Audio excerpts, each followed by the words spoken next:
ठाकरे ने भी, और दोनों ने ही रैलियों से एक दूसरे पर निशाना साधा है। लेकिन एक बड़ी बात शिंदे ने कही। शिंदे ने कहा कि हमने गद्दारी उद्धव ठाकरे के साथ नहीं की है, हमने महाराष्ट्र की सियासत में गदर किया है, गदर मचाया। देखिए, कल दशहरा के मौके पर दोनों ही पार्टियों ने रैलियां की थी और उस रैली में दोनों ने ही एक दूसरे पर तीखे हमले बोले हैं। शिंदे ने उद्धव ठाकरे को जोरदार जवाब दिया उनके आरोपों का, और उन्होंने कहा, शिंदे बोले कि हमने गद्दारी नहीं की, गदर किया है। और एक के बाद एक अपने तर्कश से तीर छोड़े गए दशहरे के दिन। लेकिन बड़ी बात यह कि ताकत किसकी दिखती है, ताकत कौन दिखाता है, ये शिंदे ने बता दिया और कहा कि हमारे पास नंबर थे तो हमने पालन किया है बाला साहेब के सिद्धांतों का, हमने समझौता नहीं किया बाला साहेब के सिद्धांतों से, और हमने वही किया जो एक हिंदुत्ववादी को करना चाहिए, जो बाला साहेब कहते थे, हम उसी रास्ते पर चल रहे हैं। जी हां, बड़ी खबर है। देखिए, कल दशहरा रैली से उद्धव ठाकरे ने शिंदे पर निशाना साधा तो शिंदे ने भी जवाब दिया उद्धव ठाकरे के आरोपों का। उन्होंने साफ साफ कहा कि हमने पार्टी की गाइडलाइंस और बाला साहेब ठाकरे ने जो बातें हमें बताई और समझाई थी, हमने उन्हीं को फॉलो किया है, उन्हीं के बताए रास्ते पर हम चले हैं। उन्होंने कहा कि जो लोग हमारे साथ आए हैं उन्होंने गद्दारी नहीं की, उन्होंने गदर मचाया है, और पार्टी लाइन को अभी तक हम फॉलो कर रहे हैं। बिल्कुल, और दोनों तरफ से दावे किए गए कि हमारे पास ज्यादा संख्या आई, लेकिन तस्वीरें बयां कर रही हैं। और पुलिस क्या कह रही है, जो वहां के प्रशासनिक अधिकारी हैं वो क्या कह रहे हैं, बताएंगे हमारे सहयोगी संदीप हमारे साथ जुड़ गए ग्राउंड जीरो से। संदीप, किस तरह की रैली हुई, ताकत तो शिंदे ज्यादा दिखाते नजर आए।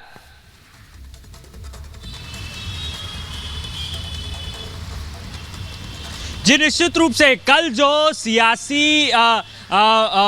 सियासी ड्रामा चला, आपको बता दें कि किस तरीके से एकनाथ शिंदे की सभा हुई, उसके विपरीत उद्धव ठाकरे की भी सभा शिवाजी पार्क में हुई। लेकिन कहीं ना कहीं जो ये बात कही जा रही थी कि किसमें कितना है दम, कौन अपनी ताकत दिखाएगा, तो कहीं ना कहीं उसमें जो है, अगर आंकड़ों की बात करें तो करीब 2 लाख से ज़्यादा लोग एकनाथ शिंदे की सभा में शामिल हुए थे। पूरे महाराष्ट्र से ये लोग वहाँ बीकेसी के MMRDA ग्राउंड पहुँचे थे। वहीं पुलिस सूत्रों की जो जानकारी हमें प्राप्त हुई है, शिवाजी पार्क की अगर बात करें, उद्धव ठाकरे की सभा की बात करें, तो उसमें करीब 1.25 लाख लोग जो है वो पहुंचे थे। आपको बता दें, कल जुबानी जंग दोनों ही नेताओं के बीच में हुई। आपने जिस तरीके से जिक्र किया कि एकनाथ शिंदे ने ये बात कही कि हमने गद्दारी नहीं गदर किया, वहीं एकनाथ शिंदे ने एक और बात कही कि तुम हम पर आरोप लगाते हो कि हमने तुम्हारे बाप को चुरा लिया, तो तुमने तो अपने बाप के विचारों को ही बेच दिया, अपने बाप के विचारों का सौदा कर लिया। तो कुछ इस तरीके के जुबानी जंग जो है वो एकनाथ शिंदे और उद्धव ठाकरे के बीच में देखने को मिली है। देखने वाली बात ये होगी, भीड़ तो बहुत ज़्यादा एकनाथ शिंदे के पक्ष में दिखी कल, लेकिन आने वाले BMC चुनाव में क्या एकनाथ शिंदे बाजी मारते हैं, क्या वो सफल होते हैं अब उस शिवसेना को काबिज करने में जो कल तक उद्धव ठाकरे की थी। तो कहीं ना कहीं देखने वाली बात होगी कि BMC चुनाव में एकनाथ शिंदे का जो गुट है वो किस तरीके से परफॉर्म करता है। और सबसे मुख्य बात तो ये होगी कि जो शिवसेना का सिंबल है धनुष्य बाण, क्या वो एकनाथ शिंदे को बिल्कुल, ये बड़ी बात है कि असली सेना नायक कौन है, इस बात को लेकर संशय बना हुआ है। लेकिन ताकत दोनों नेता दिखा रहे हैं। आप बने रहिए संदीप हमारे साथ, क्योंकि कल का जो दृश्य था वो बहुत महत्वपूर्ण था। एक दूसरे पर निशाना तो साधा गया, रैली का स्थल अलग था, लेकिन रैली से एक संदेश दिया गया कि हमारे पास नंबर हैं, हमारे पास जनता का अपार समर्थन है। और जब शिंदे निशाना साध रहे थे तो उद्धव ने भी जवाब दिया। आपको दिखाते हैं कि कल किस तरह से इस रैली के बाद एक दूसरे पर हमला बोला गया। जय भवानी, जय शिवाजी। जय भवानी के जयकारे, बाला साहेब का नाम, बीकेसी ग्राउंड में उमड़ता जन सैलाब और हिंदुत्व का पताका लहराकर सीएम शिंदे ने दशहरा रैली में अपनी ताकत दिखा दी। एक शहर, शिवसेना के 2 गुट और दशहरा के मौके पर 2 रैलियां, जिन पर टिकी करोड़ों लोगों की निगाहें। एकनाथ शिंदे की दशहरा रैली पर मुंबई के बीकेसी ग्राउंड में भारी जनसैलाब उमड़ा था। नजरें जहां तक जा रही थी, शिव सैनिकों का हुजूम नजर आ रहा था। और शिंदे की रैली में उमड़ी ये भीड़ साफ कर रही थी कि शिवसेना किसकी है और शिव सैनिक किसके हैं। मुंबई में दशहरा पर सियासी जोर आजमाइश के 2 मैदान सजे थे। उद्धव ठाकरे शिवाजी पार्क में थे, हमेशा की तरह अपने शिव सैनिकों का उत्साह बढ़ाने और महाराष्ट्र की जनता तक पार्टी का संदेश पहुंचाने के लिए। लेकिन मराठी मानुष ने उल्टे उद्धव तक अपना संदेश पहुंचा दिया। जो एकनाथ शिंदे तभी उद्धव ठाकरे के लिए शिवाजी पार्क की रैली में समर्थकों की भीड़ जुटाया करते थे, उसी शिंदे ने बांद्रा कुर्ला कॉम्प्लेक्स में जबरदस्त भीड़ जुटाकर उद्धव को ये संकेत दे दिया कि अब ठाकरे परिवार के दिन लग चुके हैं। दशहरा की सियासी रैली में उद्धव और शिंदे के बीच जुबानी जंग भी खूब हुई। उद्धव ठाकरे ने शिंदे गुट को गद्दार करार दिया तो सीएम शिंदे ने इस जंग को गदर बताकर उद्धव को करारा जवाब दिया। महाराष्ट्राच्या जनतेशी तुम्ही बेईमानी केली आहे, तुम्ही विश्वासघात केलाय, तुम्ही गद्दारी केलेली आहे आणि तुम्ही आम्हाला गद्दार म्हणता। इतना ही नहीं, शिंदे ने ठाकरे परिवार में भी सेंध लगा दी और उद्धव ठाकरे की भाभी स्मिता ठाकरे को अपनी रैली में बुलाकर उद्धव ठाकरे तक सीधा संदेश पहुंचा दिया कि बाला साहेब की विरासत का असली हकदार कौन है। दरअसल जून के महीने में जब एकनाथ शिंदे ने बगावत की थी, तभी तस्वीर साफ हो गई थी कि उद्धव पार्टी से अपना नियंत्रण खो चुके हैं, क्योंकि जिस पार्टी के 80% से ज्यादा विधायक पार्टी छोड़कर जा चुके हों, उसके नेता की हैसियत का अंदाजा लगाना मुश्किल नहीं है।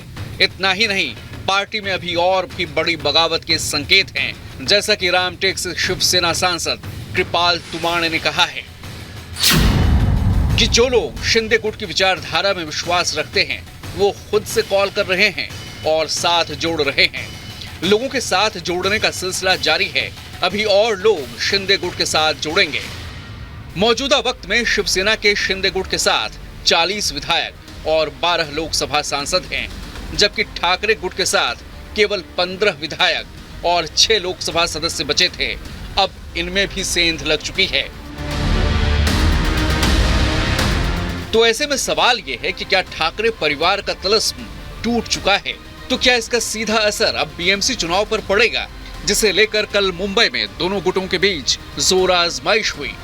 इसमें कोई संदेह नहीं है, क्योंकि शुरुआती तौर पर दोनों के बीच सियासी लड़ाई बीएमसी में ही होने वाली है, जहां 2017 में शिवसेना को 84 सीटें मिली थीं और बीजेपी ने अकेले चुनाव लड़कर 82 सीटों पर कब्जा किया था। इस बार बीजेपी और शिंदे गुट साथ साथ हैं।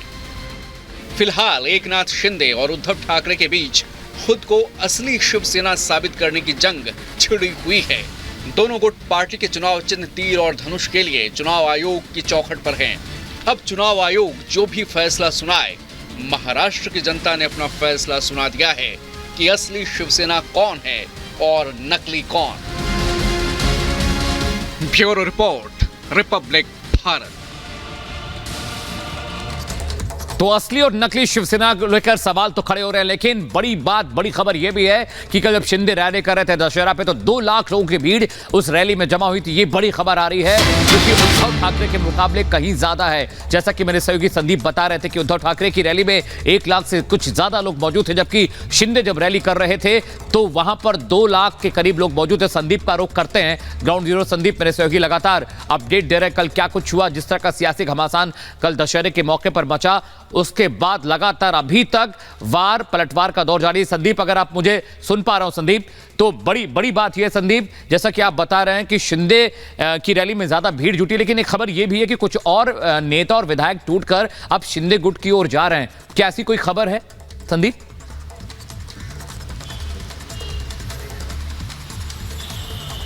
जी, निश्चित रूप से अगर सूत्रों की माने तो करीब 2 ऐसे सांसद हैं जो आने वाले दिनों में जो है शिंदे गुट में शामिल हो सकते हैं। उसके अलावा 3 विधायक जो उद्धव ठाकरे के पास हैं, वो भी जो है वो एकनाथ शिंदे को समर्थन कर सकते हैं। देखने वाली बात ये होगी कि तमाम फेरबदल के बीच जो भी लोग शिंदे गुट में शामिल हो रहे हैं, क्या ये बीएमसी चुनाव में इसका फायदा शिंदे गुट को होगा या नहीं होगा? क्या उद्धव ठाकरे के हाथ से बीएमसी चली जाएगी? क्या वो शिवसेना जिसका कब्जा बीएमसी पर सदियों से रहा है, बरसों से रहा है, क्या उस शिवसेना का मोह जो है वो भंग होगा? क्या उद्धव ठाकरे का मोह भंग होगा बीएमसी से या नहीं? तो ये ऐसे कई सारे लोग हैं। और देखिए, मैं जब ये कह रहा हूं कि कुछ विधायक जो है वो और उद्धव ठाकरे के पास जा सकते हैं, मैं आपको बता दूं कि वर्ली विधानसभा क्षेत्र जो आदित्य ठाकरे का विधानसभा क्षेत्र है, उसमें से कुल 3000 लोग, 3000 कार्यकर्ता जो है वो एकनाथ शिंदे के पास चले गए। तो आप अंदाजा लगा सकते हैं कि विश्वास मत कहां